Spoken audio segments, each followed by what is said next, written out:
Et on va poser les choses avec Benoît Pellistandi. Bonjour, merci d'être avec nous sur France 24. Vous êtes historien, spécialiste de l'Espagne. Votre dernier livre, Les fractures de l'Espagne. Alors là, il n'y a pas de fracture, hein. Tout le monde est d'accord sur cette affaire qui a une résonance dans tout le pays. Il y a une vague d'indignation. Vous diriez une onde de choc?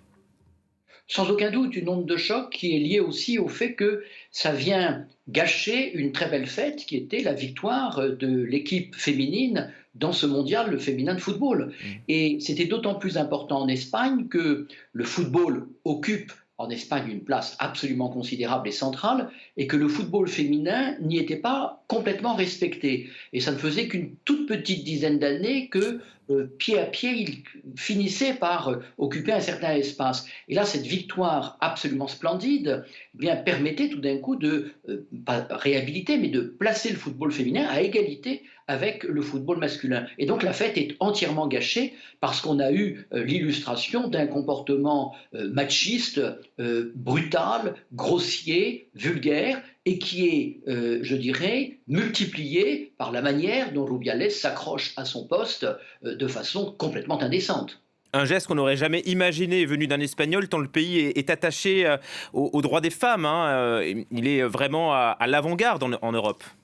Complètement. Ça fait maintenant plus d'une vingtaine d'années qu'avec le gouvernement socialiste de José Luis Rodríguez Zapatero, il y avait eu vraiment la mise en place de politiques de prévention par rapport au féminicide.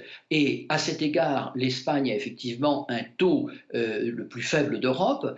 Et puis le gouvernement actuel de Pedro Sánchez, avec notamment son aile gauche autour de Irene Montero, qui est la ministre de l'égalité et qui était la numéro 2 de Podemos, le parti radical de gauche, eh bien, ce gouvernement avait considérablement accentué la politique en faveur de la protection des femmes, notamment dans les relations sexuelles, avec la fameuse loi du consentement, qui est en espagnol la ley del solo sí es sí, c'est-à-dire seulement un oui est un oui.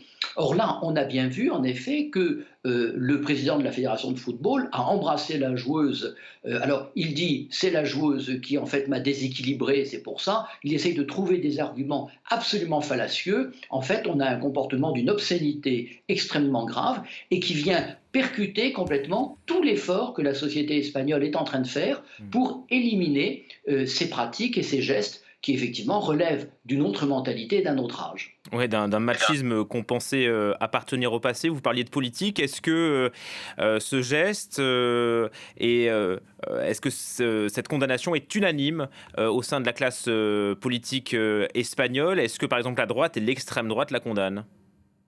Ah, complètement, complètement. Il ne faudrait pas se tromper parce que dans cette affaire, celui qui est en difficulté, c'est plutôt le président du gouvernement, Pedro Sánchez, qui a longtemps protégé Rubiales. Hmm. Le président de la Fédération espagnole de football est en fait sur le grille depuis bien longtemps, et notamment depuis un an, quand, à la faveur d'enquêtes journalistiques, on a mis au jour ces pratiques largement frauduleuses, le train de vie somptueux qu'il s'accorde. Imaginez qu'il touche 600 000 euros par an, plus 3 000 euros de subvention pour payer son loyer par mois.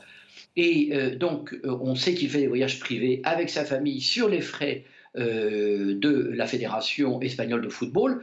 Donc, on demandait déjà sa démission, certains secteurs le demandaient. Or, il était extrêmement protégé par Pedro Sánchez et son ministre des Sports, Miquel Iceta.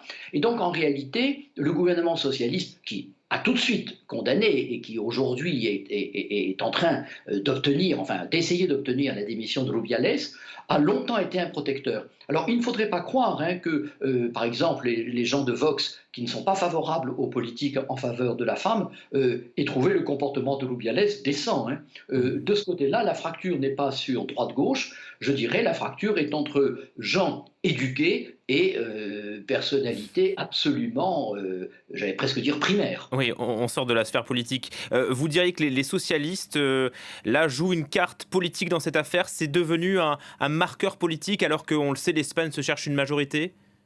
Non, ça ne sera pas l'événement majeur. Comme vous le dites, l'Espagne se cherche une majorité, on va avoir un processus qui va commencer. C'est d'abord le leader du Parti conservateur, Alberto Núñez Feijóo, qui est appelé à se présenter le premier pour essayer d'obtenir l'investiture du Parlement, ce qu'il n'obtiendra sans doute pas à la fin du mois de septembre. Ensuite, ce sera sans doute au tour de Pedro Sánchez, mais en réalité, on est dans une situation absolument endiablée où personne ne sait vers quoi on va. Peut-être va-t-on vers la répétition des élections. C'est un mécanisme qui est constitutionnel, qui s'est opéré en 2016, qui a eu lieu aussi en 2019. Donc on est dans une situation, j'allais presque dire, d'apesanteur politique, où il y a un gouvernement en fonction, qui n'a donc pas tous ses pouvoirs. On a une majorité qui est en train d'essayer de se créer. Et puis on a une société espagnole qui est fatiguée de la politique, ravie des succès sportifs, qu'ils soient masculins ou féminins, et des institutions sociales qui révèlent à quel point elles sont, j'allais dire, phagocytées par le clientélisme, par des comportements presque népotiques. Et tout ça crée une ambiance qui n'est pas fondamentalement bonne, avec une fracture de plus en plus nette entre les Espagnols et leurs représentants, qu'il s'agisse des représentants politiques ou des représentants sportifs, syndicaux, socioculturels. Merci Benoît Pellistandi d'avoir accepté de répondre à France 24. Je rappelle